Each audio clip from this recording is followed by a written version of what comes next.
Hi mga kasari, welcome na naman dito sa aking munting channel, Tata Sari Sari Store. For today's video ay mag-a-update na naman ako ngayon. No?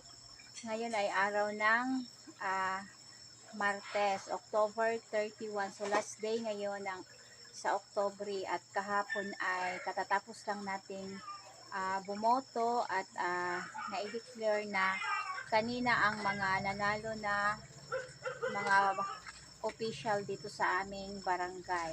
So ngayon ay mag malapit na akong mag-close, no, dahil parang umulan yata dito sa amin at tingnan muna natin ang aking store dito sa labas ng aking tindahan, no. Nandito ako sa labas at may bumili ng sigarilyo, ayan, at nahiya pa siya. So yan ang hitsura ng aking sari-sari store sa labas.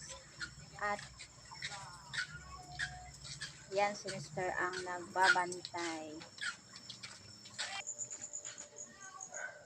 Kanina ay namili pala kami ni Mr. ng mga tuyo at saka yung gulay at saka yung pang sahog sa binignit kasi November 1 na bukas, no, at mabintang-mabinta ang ating mga panghalo ng binignit at saka yung gata. So yan, dito ko inilagay ang aking mga tuyo sa kabila at ang aking mga gulay, dyan lang muna ang aking mga napamiling gulay at meron pa akong saging na kardaba. Kardaba ang tawag sa amin yan. Yan, kardaba ang tawag. So hindi ako nakabili ng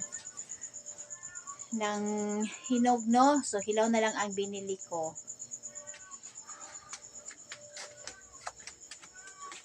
At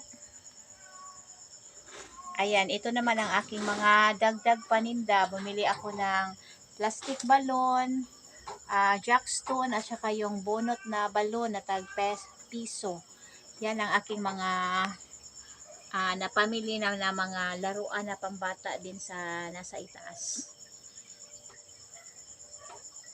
Yan, at andyan si Mr. So katulugo na yun kaayo si Mr. So update lang muna tayo dito sa aking small sari-sari store at ready na kami para bukas, no. Meron na akong stock na sigarilyo at saka Red Horse at saka mga tanduay kasi yan ang sellable item dito sa aking small sari-sari store. Marami akong stock na sigarilyo, Red Horse at saka San Miguel at meron na din akong tanduay long neck, tanduay light. So para sa November 1 at saka November 2 at meron na rin akong mga panghalo sa binignit at brown sugar.